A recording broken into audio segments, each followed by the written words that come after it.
ఏం చేస్తాడో చూద్దాం అనుకున్నాడు. ఐశ్వర్యం అంతా క్షీణింపచేశాడు.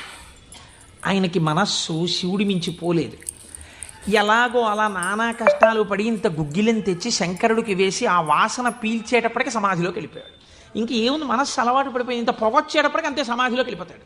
ఎంత తేలికండి! అగరత్తు వెలిగించకుండా ఉంటాం కదా, అగరత్తు వెలిగిస్తే గుగ్గిలం అయినా సమాధిలోకి వెళ్ళిపోతాడు అంతే. ఈ స్థితి చూసి శంకరుడు భార్యాబిడ్డలు తినడానికి కూడా అన్నం మెతుకు లేకుండా చేశాడు. చూద్దాం ఏం చేస్తాడు. భార్యాబిడ్డలు పస్తులున్నారు.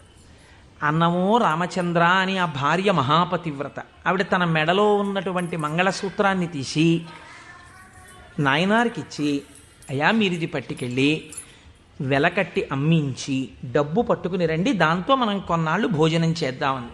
తప్పకుండా తీసుకొస్తానని ఆ మంగళసూత్రాలు చేతిలో పట్టుకుని శివ శివ శివ శివ అని సంతోషపడిపోతూ